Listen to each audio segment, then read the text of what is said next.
I am reminded of the fateful day of 21st March 1953. For many lives I have been working upon myself, struggling, doing whatsoever can be done, and nothing was happening. Now I understand why nothing was happening. The very effort was the barrier. The very ladder was preventing. The very urge to seek was the obstacle. Not that one can reach without seeking. Seeking is needed, but then comes a point when seeking has to be dropped. The boat is needed to cross the river, but then comes a moment when you have to get out of the boat and forget all about it and leave it behind. Just before 21st March 1953, 7 days before, I stopped working on myself. A moment comes when you see the whole futility of effort. You have done all that you can do, and nothing is happening. You have done all that is humanly possible, then what else you can do? In sheer helplessness, one drops all search. And the day the search stopped, the day I was not seeking for something, the day I was not expecting something to happen, it started happening. A new energy arose out of nowhere. It was not coming from any source. It was coming from nowhere and everywhere. It was in the trees and in the rocks, in the sky and the sun and the air. It was everywhere. And I was seeking so hard. And I was thinking it is very far away. And it was so near and so close. Just because I was seeking, I had become incapable to see the near. The day I stopped seeking. And it is not right to say that I stopped seeking.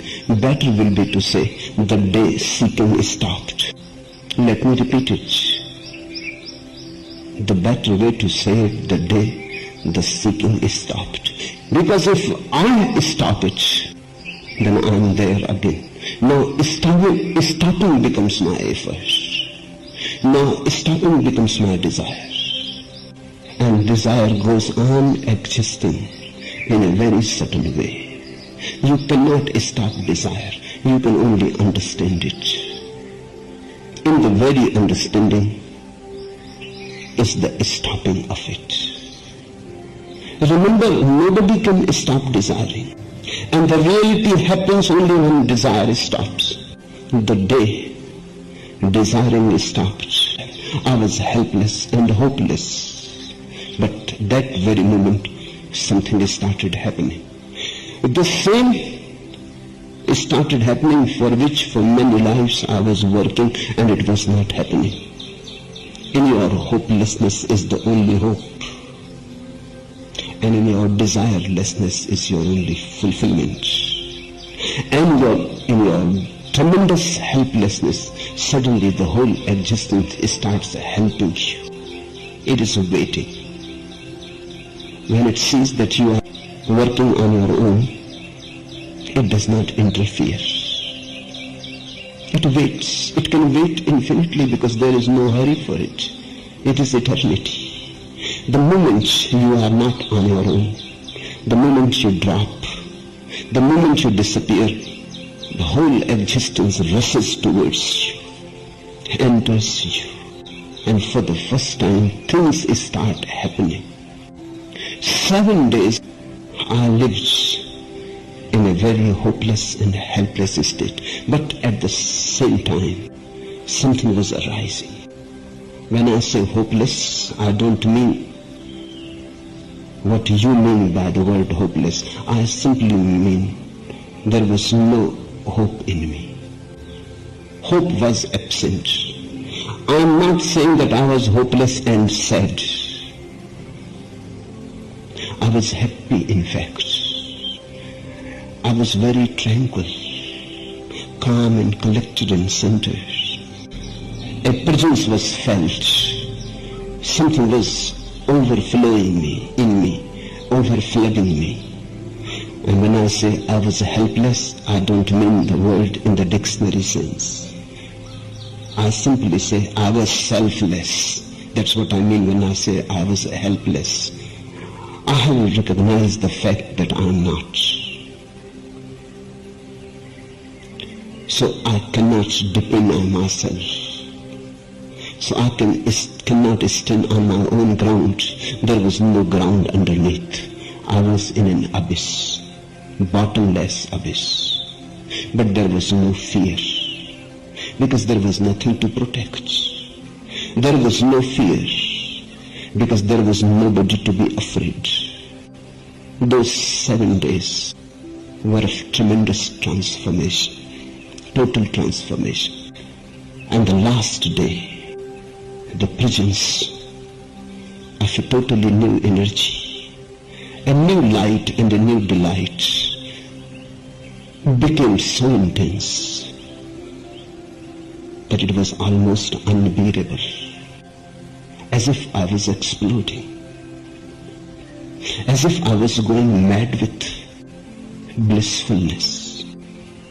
The new generation in the West has the right word for it. I was blissed out, stoned. It was impossible to make any sense out of it, what was happening. It was a very nonsense world, difficult to figure it out, difficult to manage in categories, difficult to use words and languages, explanations. All scriptures appeared dead, and all the words that had been used for this experience looked very pale, anemic. This was so alive. It was like a tidal wave of bliss. The whole day was strange, stunning, and it was a shattering experience. The past was disappearing, as if it had never belonged to me, as if I had read about it somewhere, as if I had dreamed about it, as if it was somebody else's story I have heard and somebody told it to me. I was becoming loose from my past. I was being uprooted from my history. I was losing my autobiography. I was becoming a non-being, what Buddha calls anatta. Boundaries were disappearing. Distinctions were disappearing. Mind was disappearing. It was millions of miles away. It was difficult to catch hold of it. It was rushing farther and farther away. And there was no urge to keep it close. I was simply indifferent about it all. It was okay. There was no urge to remain continuous with the past. By the evening, it became so difficult to bear it. It was hurting, it was painful. It was like when a woman goes into labor, when a child is to be born, and the woman suffers tremendous pain, the birth pangs. I used to go to sleep in those days near about 12 or 1, but that day it was impossible to remain awake. My eyes were closing. It was difficult to keep them open. Something was very imminent. Something was going to happen. It was difficult what it was. Maybe it is going to be my death. But there was no fear. I was ready for it. Those 7 days had been so beautiful that I was ready to die. Nothing more was needed. They had been so tremendously blissful. I was so contented that if death was coming, it was welcome. But something was going to happen, something like death, something very drastic, something which will be either a death or a new birth, a crucifixion or a resurrection. But something of tremendous import was around just by the corner, and it was impossible to keep my eyes open. I was drugged. I went to sleep near about 8. It was not like sleep. Now I can understand what Patanjali means when he says that sleep and samadhi are similar, only with one difference. That in samadhi you are fully awake and asleep also. Asleep and awake together. The whole body relaxed. The body is in deepest sleep possible, and your consciousness is at its peak.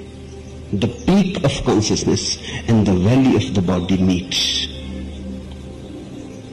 Sleep and awareness were meeting.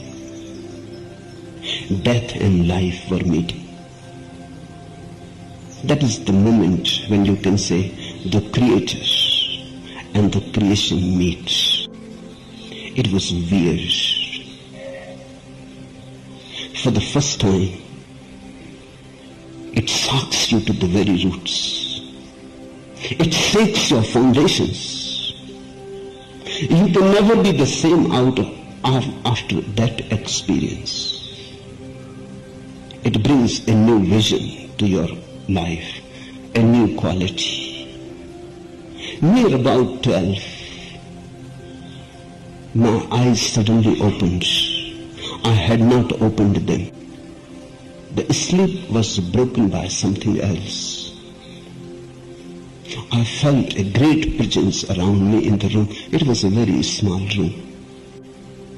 I felt a throbbing life all around me. A great vibration, almost like a hurricane, a great storm of light, joy, ecstasy. I was drowning in it. It was so tremendously real that everything became unreal. The walls of the room became unreal. The house became unreal. My own body became unreal. Everything was unreal because now there was for the first time reality. That's why when Buddha and Shankara say the world is Maya, a mirage, it is difficult for us to understand. Because we know only this world, we don't have any comparison. This is the only reality we know. What these people are talking about, this is Maya, illusion. This is the only reality. Unless you come to know the real is real, their words cannot be understood. Their words remain theoretical. They look like hypotheses. Maybe this man is propounding a philosophy. The world is unreal. That night, for the first time, I understood the meaning of the word Maya. Not that I had not known the word before. Not that I had not known the word before.